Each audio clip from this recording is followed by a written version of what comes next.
우리 당신들의 부활절 이 제목을 같이 은혜를 나누기 원합니다. 지금 우리가 말씀 읽은 대로 이 한 사건이 일어났습니다. 디베리아 바닷가에서 일어났습니다.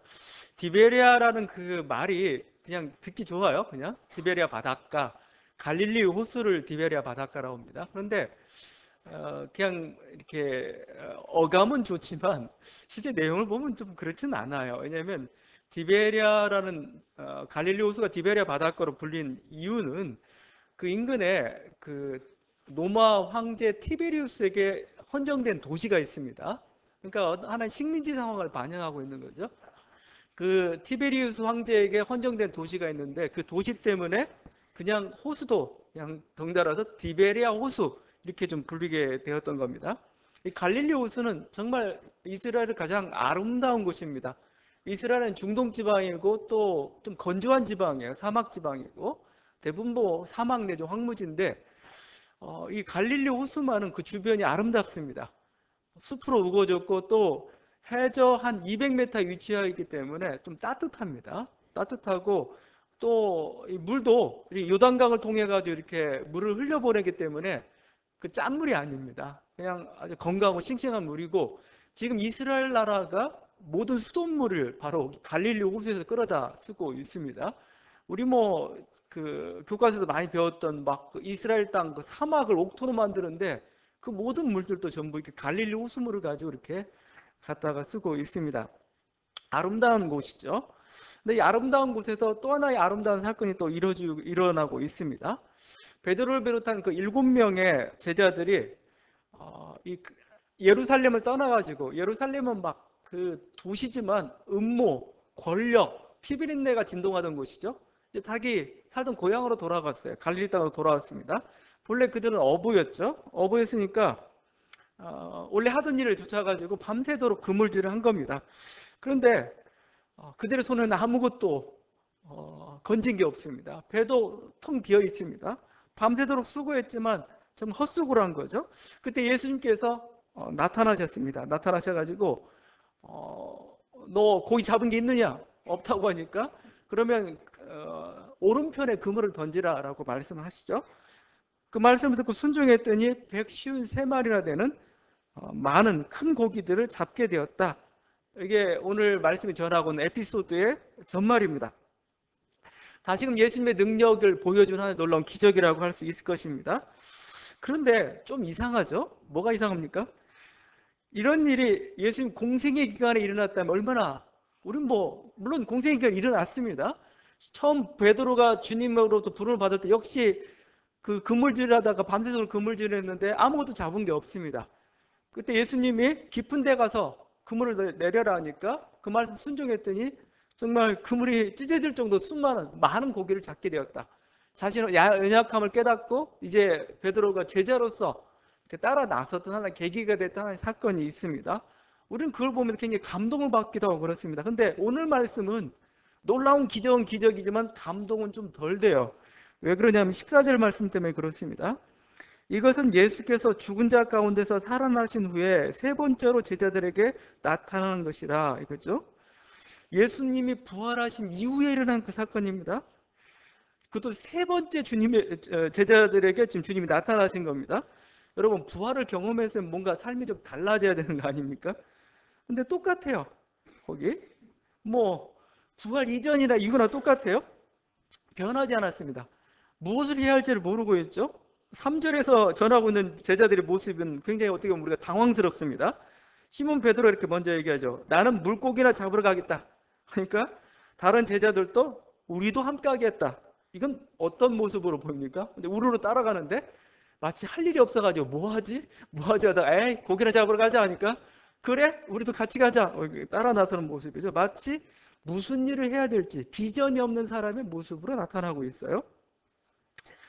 자 이렇게 나타나는 가는 사람 중에는 그 도마도 있었죠. 도마는 예수님의 그 손에 있는 못자국과 그 허리에 있는 창자국을 이렇게 만졌던 확인해 보라고 해서 확인했던 그 사람입니다. 그런데도 불구하고 오늘 너무 무기력한 모습으로 이렇게 나타나고 있습니다.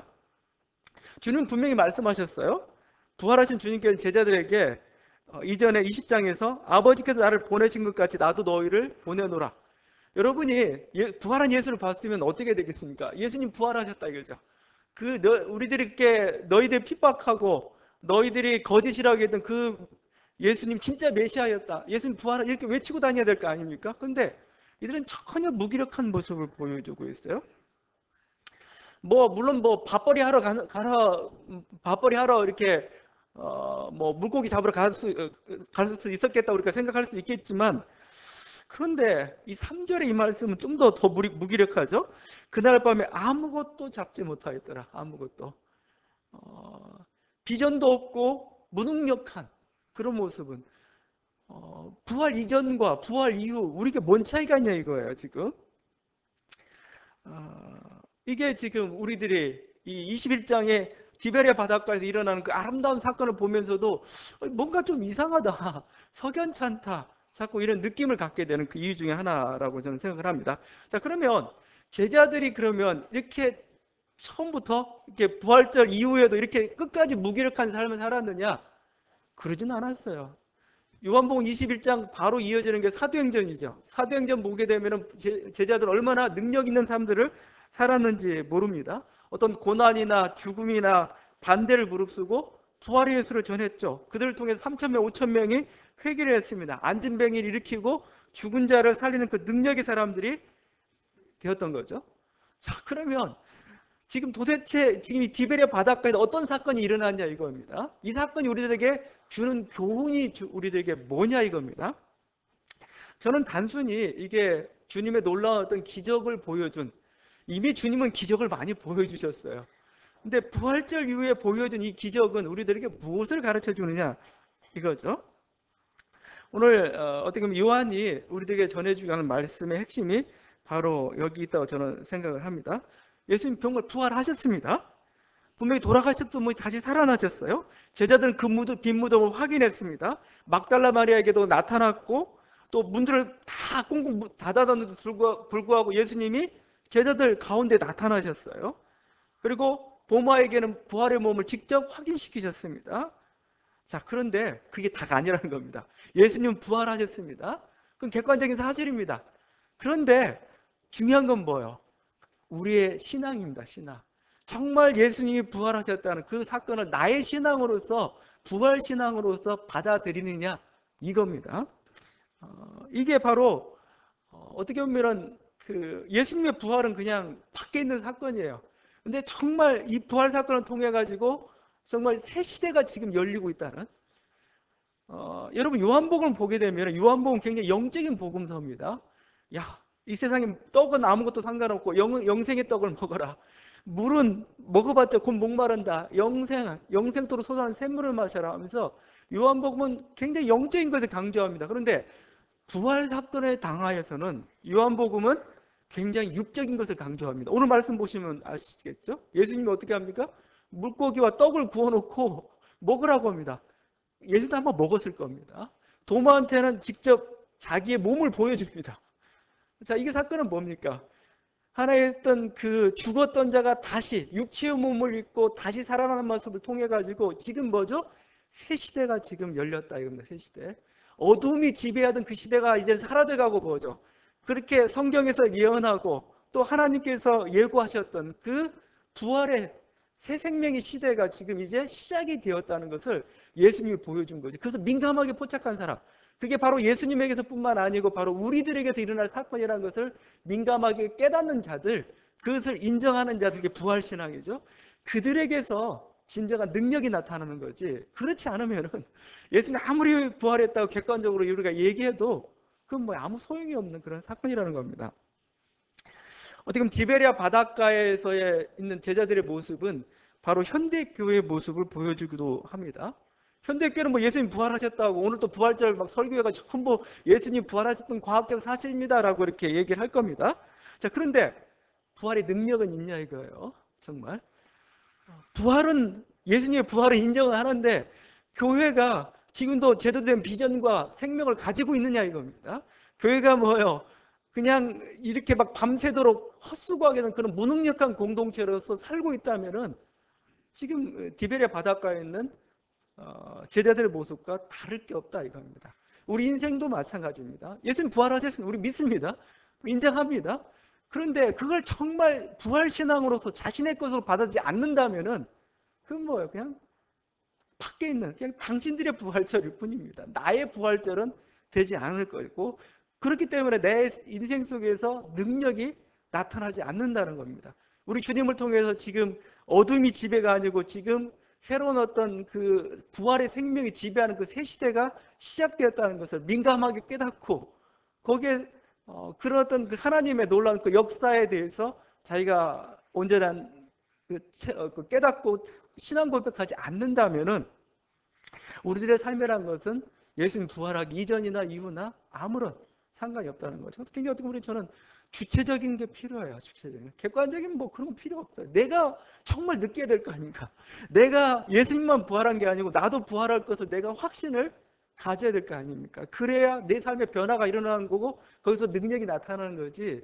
그냥 그렇지 않은, 주체화되지 않은 그런 신앙, 자기화되지 않은 그 부활 신앙에 대해서는 오늘 제자들과 같은 그런 무능력한 삶을 보일 수밖에 없다는 게 모습입니다. 저는 그 마지막 죽음 임종을 앞두고 있는 분들에게, 어떤 병으로 고난을 앓고 있는 분들에게 정말 부활 신앙이 그들에게 정말 하나의 힘이 되고 있는가, 하나의 위로가 되고 있는가 궁금할 때가 참 많아요. 우리 제 자신도 그렇습니다. 제 자신도 마지막 그 죽음의 그 순간에 정말 이 부활 신앙이라는 게, 아니면 내가 위기의 순간에, 고난의 순간에 어떤 정말 내가 알 수 없는 어떤 그런 어떤 그 골짜기를 지나야 될 그 순간에 이 부활 어떤 신앙이라는 게, 이 부활이라는 게 나에게 정말 의미를 갖게 될 건가? 참 어떻게 보면은 우리들도 지금 디베리아 바닷가에 있는 그 제자들과 같은 그런 심정이라 저는 생각을 합니다. 뭐 지금 세월호 참사 2주기가 되고 있죠. 2주기가 되고 있는데 그들에게 있어서, 그 자식을 잃어버린 부모에게 있어서 부활 신앙이 정말 위로가 되고 있을까? 지금 그게 예수가 부활했다는 걸 알겠는데 그 부활 신앙이 정말 그들에게 위로가 되고 있을까? 디베리아 바닷가에 있는 그 어부들의 모습은 바로 현대 교회의 모습이기도 하고 우리들의 모습이기도 하고, 우리 주님께서는 요구하시는 게 저는 그거라고 봐요.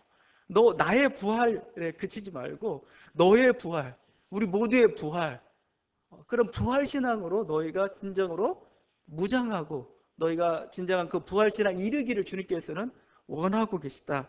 어떻게 보면은 우리들은 그래서 어떻게 보면 제자들에게 세 번째까지 이렇게 나타나신 이유가 저는 거기에 있다고 생각합니다. 첫 번째, 두 번째, 세 번째 계속 반복된 사건을 통해서 그 예수 부활 사건을 정말 자신의 사건으로서 받아들이고, 결국 그게 성령 강림절을 통해서 완전히 정말 내 안에 예수가 부활하는 놀라운 그런 일들까지 일어나게 되었고, 그래서 결국은 거기서부터 제자들의 능력과 삶의 변화는 저는 시작이 되었다고 생각을 합니다. 매년 부활절 무렵이게 되면 항상 뭐 매스컴이나 아니면 여기저기서 이 부활의 어떤 과학적 근거를 따지기도 하고 뭐 그것을 찾아보기도 하고 그렇습니다. 근데 그건 아무 소용없어요. 우리는 성서를 가지고 아무리 이렇게 증명하려고 해도 뭐 다른 증거 갖다 대고 아니 못 믿겠다 하면 그냥 아무런 소용이 없는 겁니다. 그런데 그 세상으로 하여금 정말 예수님의 부활을 믿게 하고 싶다면은 다른 게 있는 것 같지는 않아요. 그건 뭐냐면 여러분의 삶을 통해서 보여주라 이겁니다.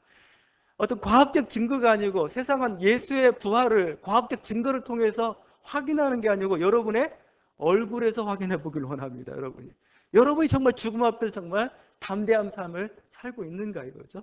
여러분에게 정말 영원한 생명을 주께서 약속하셨는데 여러분이 지금 이 세상에 매여 있지 않고 이 세상에 조그마한 것 때문에 이렇게 얽매여서 그냥 그것 때문에 막 마치 죽을 것처럼 완전히 근심에 쌓여 있고 욕심에 쌓여 있고, 그런 모습을 보면서 누가 거기서 여러분의 예수 그리스도의 부활을 인정하겠습니까? 우리 자신의 얼굴빛에서 세상 사람들은 오히려 과학적으로 어떻게 될지 모르겠지만 오히려 그게 더 탁월하게 예수를 증거하는, 예수의 부활을 증거하는 그런 사건이 될 거라고 저는 생각을 합니다. 이 모습이 지금 여기뿐만 아니고 요한복음 전체에 걸쳐서 주님께서 말씀하시는 겁니다. 예수의 부활은 누구도 의심치 않아요. 그런데 중요한 것은 이 부활이 나의 부활로, 나의 부활 신앙으로 체화되느냐? 자꾸 주님께 이걸 묻고 계세요. 요한복음 11장도 마찬가지입니다. 요한복음 11장에 보게 되면은 그 나사로를 다시 살리는 기적이 있죠. 나사로를 살리는데 그 나사로를 살릴 때 주님께서 그냥 나사로를 살린 게 아니고 마르다와 대화하는 게 있습니다. 이 대화가 좀 중요한데 이렇게 얘기합니다. 그 마리아와 마르다의 오랍이죠. 나사로가 죽었습니다. 죽었는데 주님께서 일부러 시간을 지체하면서 나흘 만에 거기에 장례식장에 도착을 했습니다. 장례식 도착하니까 마르다가 예수님께 나와가지고 하소연하듯이 이렇게 얘기합니다. 주께서 여기 계셨더라면 내 오라버니가 죽지 아니하였겠나이다. 그러니까 주님이 이렇게 얘기합니다. 이 병은 죽을 병이 아니다. 네 오라비가 다시 살아나리라 말씀합니다. 그러자 마르다가 이렇게 얘기합니다. 한참 후에 있을 그 부활의 때를 가리키면서 이렇게 얘기합니다. 마지막 날 부활 때에는 다시 살아날 줄을 내가 아나이다. 여러분, 이 마르다의 고백은 그냥 신앙적인 고백입니다. 여러분도 그렇게 고백하잖아요. 마지막 날 부활 때에는 다시 살아날 것을 저는 믿습니다. 그런 고백을 한 겁니까? 지금 오라버니 죽었는데 마지막 때는 살아나겠죠? 이런 겁니다. 이 고백이 틀렸느냐? 아니요. 정확한 고백을 했습니다. 그런데 주님은 책망합니다. 이거 아니다 합니다. 아닙니다. 이렇게 하시면서 하시는 말씀입니다. 요한복음 11장 25절 26절에 여러분 잘 알고 있는 말씀입니다. 나는 부활이요 생명이니 나를 믿는 자는 죽어도 살겠고 무릇 살아서 나를 믿는 자는 영원히 죽지 아니하리니 이것을 네가 믿느냐? 부활의 미래형을 얘기하는 게 아니고 부활의 현재형을 얘기하고 있습니다. 이미 부활은 일어났다라고 얘기하는 겁니다. 그 증거로서 보여주는 게 나사로를 살리는 사건입니다. 여러분, 나사로를 살린 게 죽은 자를 살리는 어떤 소생의 기적이 아닙니다. 하루 이틀 사흘 나흘이죠. 4일째입니다. 4일은 뭐예요? 우리나라 신앙으로도 봅니까? 하루 이틀 4일은 3일장을 보통 지내죠. 누가 왜 3일장이라고 얘기하니까 살아날 수도 있잖아요. 다시. 근데 4일은 뭐예요? 완전히 죽은 겁니다. 이건 더 이상 살아날 수 없는 겁니다. 나사로를 살린 것은 부활의 기적입니다. 부활의 기적. 그러니까 이렇게까지 얘기하기는 좀 뭐하겠지만 예수님보다 먼저 부활한 사람이 사실 나사로예요. 예수님이 나사로를 부활시킴으로써 뭐예요? 장차 있게 될 그 부활을 미리 보여줬습니다. 미리 현재적으로 보여준 거죠. 이게 나사로의 부활 사건입니다. 그러면서 하시는 말씀이 이제 물론 나사로는 안 죽었겠습니까?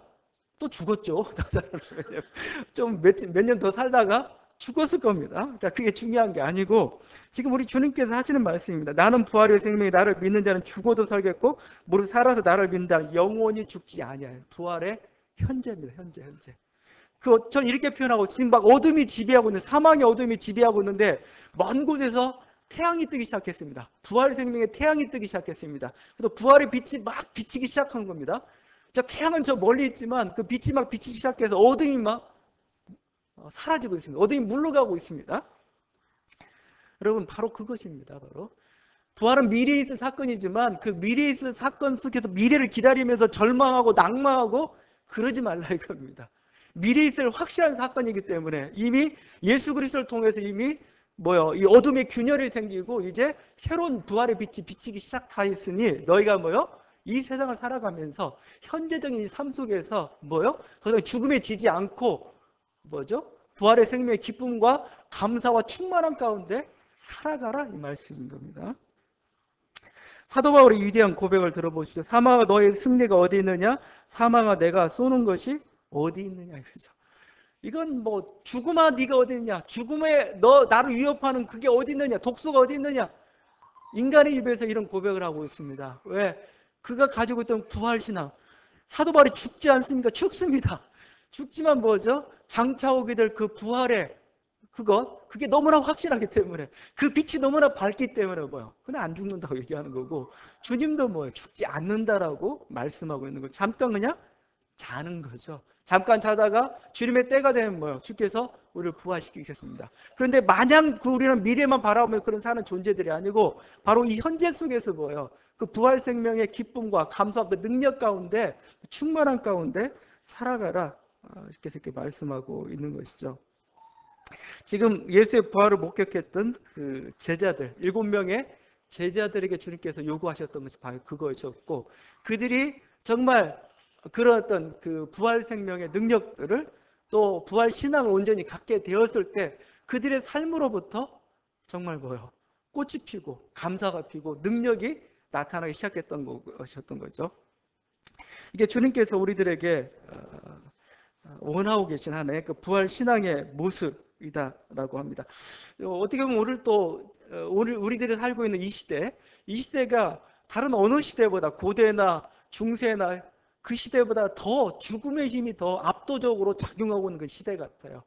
왜냐하면 고대나 중세 사회에서는 죽음 이후에 세계된 사람들은 다 생각을 가지고 있었습니다.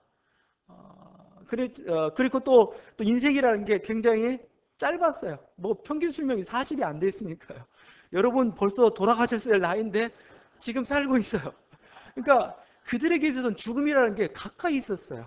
뭐 우리에게는 호환, 마마, 전쟁 뭐 이런 게 항상 가까이 있던 그런 시대였습니다. 그렇기 때문에 그들은 뭐예요? 죽음 이후의 세계에 대한 생각들을 많이 가지고 있고 이 짧은 인생에 소망을 두지 사실은 않았습니다. 현대인들은 뭐예요? 100세까지 살아요. 재수없으면 100세까지 살아요. 막 100세까지 살죠. 그 다음에 지금 먹는 것도 정말 너무나 물질적이고 너무나 좋은 것들로 가득 차 있습니다. 그러니까 어떻습니까? 죽기 싫어요. 자꾸 죽기 싫어. 죽으면 막 두렵고. 그래서 현대인들처럼 죽음에 대한 두려움들을 공포들을 가지고 있는 사람은 저는 없다고 생각합니다. 그래서 장례식장도 될 수 있으면 그냥 저기 감춰둬야 됩니다.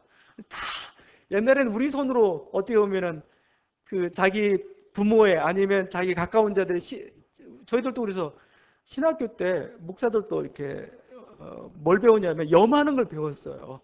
시골에서는 그걸 해야 되니까. 지금 염하는 거 배운 목사 아무도 없어요. 따로 전문적인 장의사가 다 처리해 주죠. 죽음을 사실 굉장히 멀리하죠. 사실 어떻게 보면 죽음이 가지고 노는 뭐 편리라고도 있겠지만 공포라고도 할 수도 있겠습니다. 그래서 우리 시대에 오히려 어떻게 보면 더 강력하게 또 여러분들이 부활절을 맞으면서 여러분들이 또 새로운 항상 새 어떤 아침을 맞으면서 아니면 한순간순간 우리들이 다시 한번 생각해야 될 것은 이 부활 생명이라는 겁니다. 부활 생명. 우리 주님께서 우리에게 영원한 생명을 약속하셨다는 그것. 여러분이 계속해서 다시 한번 생각하고 또 되새겨보고 그래야 될 것입니다.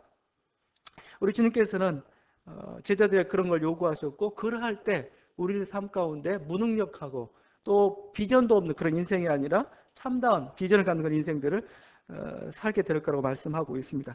오늘 말씀을 보다 보면은 뭐 다른 여러 가지 것들을 좀 나눌 수도 있겠지만 저는 153마리라는 여러분 이거에 좀 더 주목을 좀 해봤으면 좋겠습니다. 153마리입니다.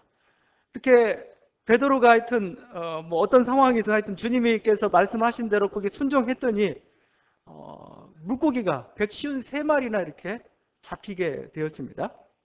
베드로는 굉장히 이렇게 성격이 급한 사람이에요. 보니까 여기 두 종류의 사람이 나옵니다. 하나는 사랑하는 제자고 하나는 베드로가 나오고 있죠.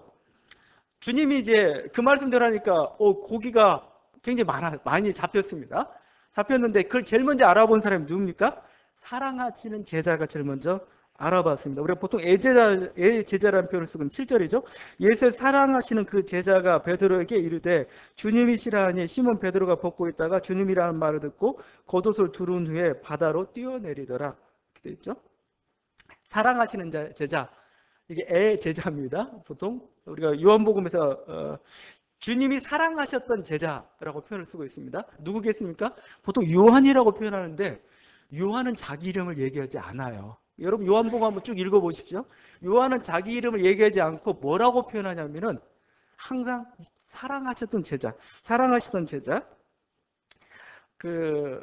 최후의 만찬석상에도 주님 품에 의지했던 사람이 사랑하시는 제자죠. 요한복음 13절 이렇게 얘기합니다. 예수의 제자 중 하나 그가 사랑하시는 자가 예수의 품에 의지하여 누웠는지라. 예수의 품에 사랑하시는 제자가 이렇게 누워있다 이렇게 표현하고 있습니다. 또 제일 먼저 예수님의 무덤을 봤던 사람도 사랑하신 제자였습니다. 요한복음 20장 4절입니다. 둘이 같이 다름짓 하더니 그 다른 제자가 베드로보다 더 빨리 달려가서 먼저 무덤에 이르러 구부려 세마포 놓인 것을 보았으나 들어가지는 아니하였더니 사랑하시는 제자가 먼저 보고 나서 그 다음에 베드로가 들어갔다고 표현하고 있습니다. 요한은 자기 이름을 안 밝혀요. 그냥 나는 주님께서 사랑하셨던 그 제자로서 기억되기를 원한다. 그렇지만 주님 생애 가운데 가장 주님과 가까이 했던 자, 그가 사랑하시는 이 제자였습니다. 이 제자는 예수님이 신문받던 그곳에도 함께 가셨고, 또 예수님이 십자가에 가장 가까이 갔던, 그래서 어머니 마리아를 이제 어머니도 모시게 했던 그 제자로서 이렇게 나오고 있습니다. 어떻게 보면은 자기는 예수님을 사랑했던 그 제자로서 이렇게 남기를 원하고, 또 동시에 자기 이름을 밝히지 않음으로써 저는 이런 생각하게 됩니다. 여러분 이름을 넣을 수가 있어요. 여러분의 이름. 사랑하시는 제자, 물음표입니다. 누굴까? 사랑하시는 제자. 바로 여러분이 될 수도 있는 거죠. 부활 이후에 주님의 길을 쫓아가는 여러분이 될 수도 있는 거고, 여러분의 이름을 여기에 넣을 수도 있는 겁니다. 그때 너 거기 있었는가? 바로 그때 나도 거기 있었습니다. 어떻게 보면 요한은 그걸 원했는지도 몰라요. 자기 이름 밝히지 않습니다. 부활 이후에 우리들에게 필요한 것은 그 부활하신 예수님을 우리 안에 모시고 항상 가까이 하는 그런 삶의 모습입니다. 반대로 베드로는 좀 성격이 굉장히 급하죠. 거기 보면 예수님이시란 말을 듣고는 겉옷을 두르고 바다로 이렇게 뛰어들었습니다. 아마 다 벗은 채 어부질을 하고 있었던 것 같아요. 그러다가 저기 주님이란 말을 듣고 보니까 주님을 만나러 가야 되는데 그냥 갈 수는 없잖아요. 예의를 갖춰야 되니까 겉옷은 또 입었습니다. 근데 또 빨리 가고자 하는 그 다급한 마음도 있죠. 그러다 보니까 겉옷을 입고 그냥 바다에 뛰어들었던 거죠. 막 갔습니다. 갔더니 주님이 야, 고기 잡은 거 있느냐? 고기 잡은 거 내놔. 그러니까 베드로가 다시 배로 갔습니다. 배로 달려가가지고 거기서 고기 몇 마리 잡아가지고 오면 될 것을 다 세어봤어요. 왜 세웠는지 모르겠어요. 그래서 그 자리에 가지고 한 마리, 두 마리, 세 마리, 네 마리 너무 많아서, 너무 은혜로워서, 너무 감동적이어서 153마리를 세어봤습니다. 153마리가 나왔습니다. 여러분 153은 여러분 기억하시죠? 153 모나미 볼펜이죠. 모나미 볼펜, 모나미 153인데 여기 한번 보면 여기 있는 겁니다. 여기 나온 말씀인데 153마리가 뭐냐 이겁니다. 여러분 153마리 153 이 숫자를 상징적인 숫자일 수도 있습니다. 물론 이렇게 생각할 수 있죠. 진짜 베드로가 세보니까 153마리고 너무 인상적이어서 기억하고 있다 이렇게 얘기할 수도 있습니다. 근데 성경을 꼭 단순히 그렇게만 한 것 같지는 않아요. 그래서 옛날 시대부터 이 153마리의 그 숫자의 비밀을 캐려고 많이 노력들을 했습니다. 그래서 그 중에 하나가 대표적인 게 어거스틴이 했던 해석 중에 하나가 이건 10과 7의 합이다. 17 나오죠. 10은 구약 10계명 하듯이 구약을 상징합니다. 7은 충만한 수, 7 충만한 0이 해가지고 7은 신약을 상징합니다. 합치면 17인데 1부터 17까지 하나씩 1 더하기 2 더하기 이런 식으로 하게 되면 153이 나옵니다. 제가 장난하는 게 아니고 고대 사회에서 그런 숫자 노름들을 많이 했어요. 피타고라스 학파니 해가지고 그런 숫자 노름을 많이 해서 이것은 뭔가 신약과 구약의 충만한 수를 가리키는 거다. 그럽니다. 어떤 사람들은 153마리라는 게, 셋이라는 게 당시 그 물고기 뭐 있는지 없는지 모르겠는데 물고기 백과사전에 있었던 모든 물고기의 종류가 153마리였다 해가지고 모든 사람들이 구원을 받게 될 것이다. 하나님의 은혜를 받는 뭐 그렇게 얘기합니다. 또 어떤 사람들은 이건 유한 공동체 성도들의 숫자다 아니면 또 사도들이 그 당시, 그러니까 이제 오순절 시작되기 전 그 당시에 전도했던 사람들의 숫자다. 153이다. 뭐 이렇게까지 나옵니다. 자, 정확히 숫자의 의미는 여러분 알 수가 없고 아무도 알지 못합니다. 그런데 단 한 가지 분명한 거 있습니다. 구원받은 성도들의 수를 의미하는 게 153입니다. 153. 주님께서 제자들을 사람 낚는 어부로 부르셨습니다.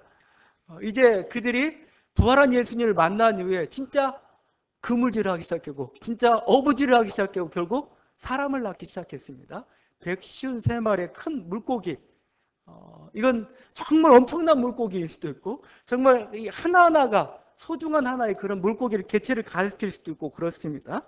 부활의 능력이 이제 그들에게 나타나기 시작했고 바로 부활신앙이 바로 그들을 하나의 능력의 사람들로 만들고 있는, 수많은 사람들을 그들은 구원하게 놀라운 일들을 하나의 상징하는 그 숫자로서 153이라는 그 숫자가 나오기 시작했습니다. 주님께서는 그 양들의 이름을 알고 양들의 이름을 일일이 부른다라고 말씀하고 있는데 153이라는 것은 바로 단순히 그냥 정도의 어떤 그냥 숫자가 아니고 구원받을 주님의 양들의 숫자들입니다. 구원받을 주님의 숫자들이고 바로 이제 제자들을 통해서 우리 주님께서 그들을 구원하실 것을 약속하신 것이죠. 그것을 보여주신 겁니다. 그리고 이제 그 구원 사역은 2000년을 넘어서 지금 우리들에게도 지금 확대되어 가고 있는 거. 우리들도 153마리 중에 들어갈지도 몰라요. 몇 번째 물고기인지 모르겠지만 여러분 바로 주님께서 제자를 통해 놀라운 그 구원의 은혜가 지금 먼저 임하게 된 거죠. 그 중에 하나 좀 더 우리가 묵상해 볼게. 그 11절 말씀입니다. 그물이 찢어지지 않았다 말씀입니다. 그물이 153마리를 가득 찼는데 그물이 찢어지지 않았다. 물론 그냥 이건 그냥 그래 그냥 뭐 그물이 튼튼했어 뭐 이렇게 표현할 수도 있는데 전부 하나하나가 사실은 굉장히 상징을 가지고 있습니다. 하나의 상징. 이건 우리가 그 신학적으로 어떻게 이것을 해석하냐면 성도의 견인으로 해석합니다. 성도의 견인. 성도의 견인이라는 건 뭐라고 하냐면은 하나님께 우리를 부르셨는데 한 번 부르신 하나님의 사람들, 구원받은 사람들은 뭐요? 영원토록 주님께서 지키신다 이겁니다. 그게 바로 성도의 견인이라는 겁니다. 그 요한복음 10장에 있는 그 말씀입니다. 10장 28절 말씀입니다. 예수님 이런 말씀하셨어요. 내가 그들에게 영생을 주노니 영원히 멸망하지 아니할 것이요 또 그들을 내 손에서 빼앗을 자가 없으리라. 그죠?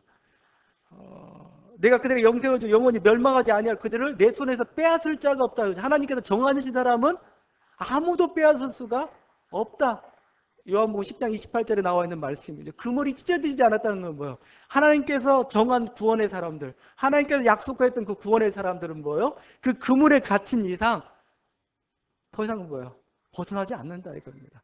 하나님께서 다 그들을 하나님의 구원으로 온전히 인도하실 것을 보여준 하나의 말씀이다. 생각합니다. 그 개혁교회 그 칼빈의 교리가 있습니다. 칼빈의 주요 교리들이 있는데 그게 5개가 있습니다. 5개의 그 영어 이제 이니셜을 따가지고 튤립이라는 표현을 씁니다. 튤립, T-U-L-I-P인데 뭐 다는 얘기할 수 없고 그냥 하다 보면 T는 이런 겁니다. 인간의 전적인 부패. 그 다음에 둘째 U는 무조건적인 선택. L은 제한적 속죄. I는 불가항력적인 은혜를 가리킵니다. 제가 얘기하고 싶은 건 5번째입니다. 5번째. 앞에서도 얘기했지만 P는 뭐냐면은 성도의 견인입니다. 성도들의 견인. 성도들의 견인이라는 건 뭐냐면 성도들이 어떤 인내라고 이렇게 그냥 표현되고 좀 정확한 말은 아니고 이런 겁니다. 하나님께서 구원하기로 작정하시고 선택하시고 불러주신 자는 평생토록 이 구원의 은혜에서 끊어지지 않는다. 이렇게 5번째 칼빈의 교리 중에 하나인데 사실 오늘 말씀을 보면서 그물이 찢어지지 않았다는 말씀, 하나님께서 내 손에서 빼앗을 자가 없다고 말씀하시는 이 말씀 속에서 여러분 다시 한번 이 하나님의 이 구원의 은혜, 정말 끝까지 가는, 끝까지 사랑하시는 그 놀라운 하나님의 사랑을 여러분이 발견할 수 있기를 바랍니다. 우리 믿음의 든든함이 바로 여기에 있다고 생각합니다. 우리 주님과 우리 둘이 손을 맞잡고 있습니다. 손을 맞잡고 있는데 우리들이 연약해서 손을 놓을 때가 있어요. 그런데 우리들이 연약해서 손을 놓았다고 해서 주님과의 관계가 끊어지는 건 아닙니다. 왜 그렇습니까? 주님이 우리 손을 붙잡고 있기 때문에 그래요. 그러니까 나는 연약하고 나는 실수하고 그래서 나는 손을 놓을 때가 있습니다. 그러나 주님께서 한번 사랑하기로 또 사랑하시고 구원하시고 작정한 그 인생들은 결코 주님께서 그 손을 놓지 않으신다는 겁니다. 그럼 우리 죽음의 순간에 바로 한번 생각해 보십시오. 우리 죽음의 순간, 우리는 가장 연약한 순간이고 우리 영혼을 놓아야 될 그런 시간일 것입니다. 그런데 오늘 이 약속의 말씀은 뭡니까? 우리 영혼을 흩으시지 않고 굳게 붙잡으시겠다는 그런 약속의 말씀입니다. 그리고 때가 되면 우리 잃었던 몸을 다시 살리실 거라는 주님의 약속입니다. 여러분, 우리가 죽음 앞에서 또 우리가 부활의 어떤 그런 소망의 그 약속 앞에서 담대히 그것을 받아들일 수 있는 것은 우리의 강한 의지나 우리의 강한 어떤 생각이나 그게 아닙니다. 하나님의 강한 생각이고 하나님의 강한 의지입니다. 하나님의 사랑입니다. 끝까지 붙잡으신 하나님의 사랑이 결국은 우리 영혼을 붙잡으실 것이고 우리 몸을 다시 회복시킬 것을 저는 믿는 것이죠. 이게 온전한 부활의 신앙입니다. 여러분 다시 한번 이 부활의 신앙 속에서 여러 가지 그 물질주의와 또 여러 가지 그 죽음으로 위협하는 이 세상의 어두움에 대해서 여러분 대항하고 승리하고 부활 생명을 충만히 살아가는 저와 여러분 되기를 바랍니다. 기도하시겠습니다.